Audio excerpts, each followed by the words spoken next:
আজ স্নানযাত্রা। জ্যৈষ্ঠ মাসের পূর্ণিমা তিথিতে এই আয়োজন। তবে কেন হয় স্নানযাত্রা?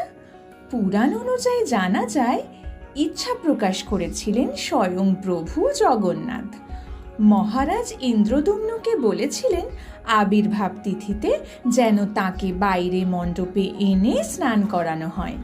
জগন্নাথ দেবের স্নানযাত্রার এটিই গোড়ার কথা। তবে এর নেপথ্যে আছে আরও এক পৌরাণিক কাহিনী।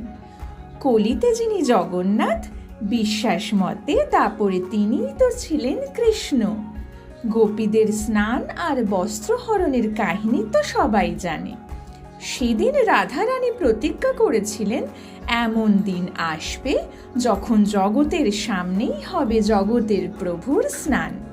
সেই পুণ্যস্থানের মহালগ্নই কলিতে প্রভু জগন্নাথের স্নানযাত্রা। স্নানযাত্রার আগের দিন পুরীতে বলরাম, সুভদ্রা জগন্নাথের মূর্তি সহ সুদর্শন চক্র ও মদন মোহন বিগ্রহকে গর্ভগৃহ থেকে বার করে এনে স্নান বেদিতে রাখা হয়। সে এক বিশাল শোভাযাত্রা। ভক্তেরা এই সময় জগন্নাথ দেবকে বাইরেই দর্শন করতে পারেন। স্নানযাত্রার দিন মন্দিরের উত্তর দিকের কুয়ো থেকে জল এনে মন্ত্রোচ্চারণের মাধ্যমে শুদ্ধিকরণ করা হয়। তারপর 108টি কলসি সেই জল নিয়ে বিগ্রহগুলিকে স্নান করানো হয়। সেদিন সন্ধ্যায় স্নান পর্বের সমাপ্তির পর জগন্নাথ ও বলরামকে গণেশের রূপে সাজানো হয়। এই রূপটিকে বলা হয় গজবেশ। কথিত আছে স্নানযাত্রার পর জ্বরে পড়েন 3 ভাই বোন।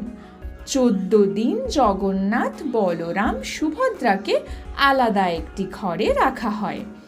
ঈশ্বরের এই অসুস্থতার সময়কে বলা হয় অনসর। এই সময়কালে ভক্তরা দেবতার দর্শন পান না। সেই সময় মন্দিরে বিগ্রহের বদলে একটি পটচিত্র রাখা হয়। জ্বর থেকে সেরে উঠে মাসির বাড়ি ঘুরতে যায় জগন্নাথ, বলরাম ও সুভদ্রা। স্কন্দ পুরাণে উল্লেখিত আছে জগন্নাথ দেবের মাসির বাড়ি অর্থাৎ গুন্ডিচা মন্দির।